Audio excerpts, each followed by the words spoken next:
শুভ সন্ধ্যা বন্ধুরা, আজকে চতুর্থী। আমরা বেরিয়ে গিয়েছি ঠাকুর দেখতে। আমাদের সাথে পুরো ভিডিওটা শেয়ার করছি। এটা হচ্ছে আমাদের প্রথম ঠাকুর। প্যান্ডেল এখনো কাজ চলছে। চতুর্থীর দিন ঠাকুর দেখতে বেরোলে যা হয়, ইনকমপ্লিট। বেশিরভাগ ঠাকুর ইনকমপ্লিট হয়ে আছে, তাও ভিড়ের ভয়ে আমরা আগে দেখতে বেরিয়ে যাই। প্রত্যেক বছরের মতো এবছরও আমরা চতুর্থীর দিন ঠাকুর দেখতে বেরিয়ে পড়েছিলাম।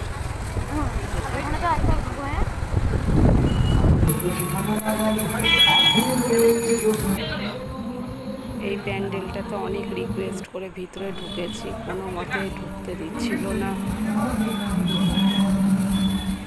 খুবই সুন্দর করেছিল ঠাকুরটা।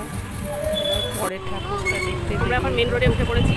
হাই রোডের ওপর 3 নম্বর ঠাকুর ছিল।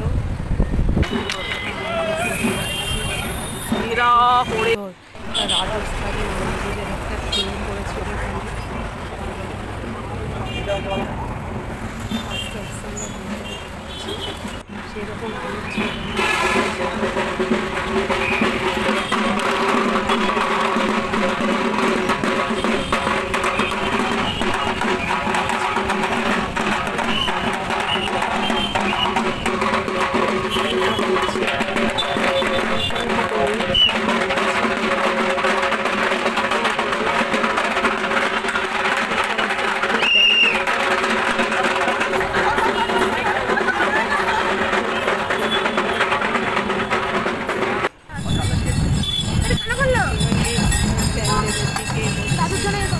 ঠাকুর দেখার উদ্দেশ্যে এটি করেছিল পাঞ্জাবের স্বর্ণ মন্দির।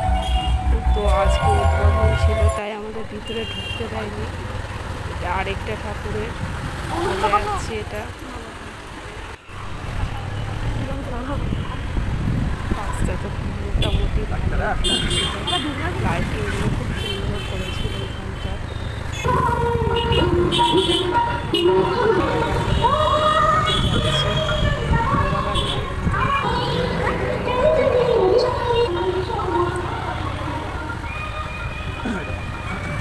সুন্দর লাইটিংটা করেছিল এখানটায়। রেইনবো স্টাইলের প্যান্ডেল করেছিল।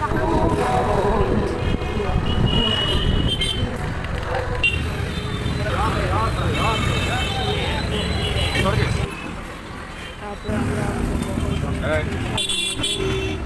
চলে গেছিলাম। খাওয়ার পর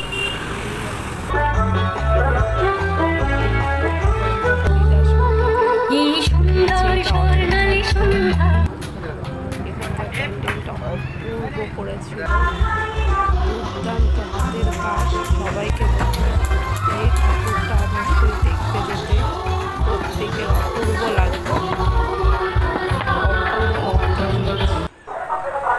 রাস্তার ধারে একটা কারখানাতে এগুলো রাখা ছিল। আমরা সেখানে নেমে একটু ভিডিও করে নিয়েছিলাম। এটা আরেকটা ইনকমপ্লিট।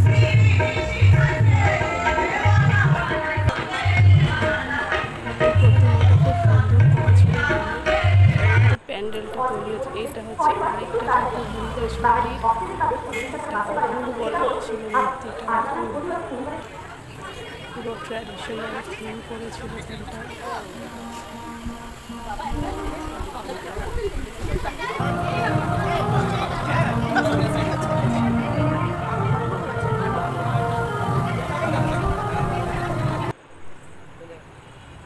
এটা হচ্ছে হরিদাস মাটির আরেকটি প্যান্ডেল।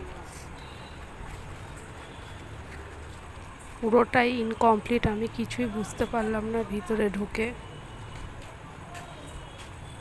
শুধু গেলাম, ঘুরলাম, চলে আসলাম। এটা হচ্ছে কাদি বাস স্ট্যান্ডের ঠাকুর।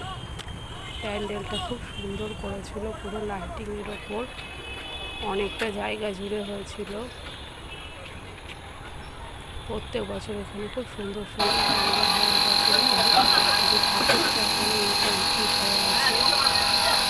ভিতরে সব কাজ চলছে। আর এটাই আমাদের লাস্ট ছিল আজকে, শেষ পাতে। এটা তো অবশ্যই চাই পুজোর দিন। দিয়ে চতুর্থীর ঠাকুর দেখা এখানেই শেষ করলাম।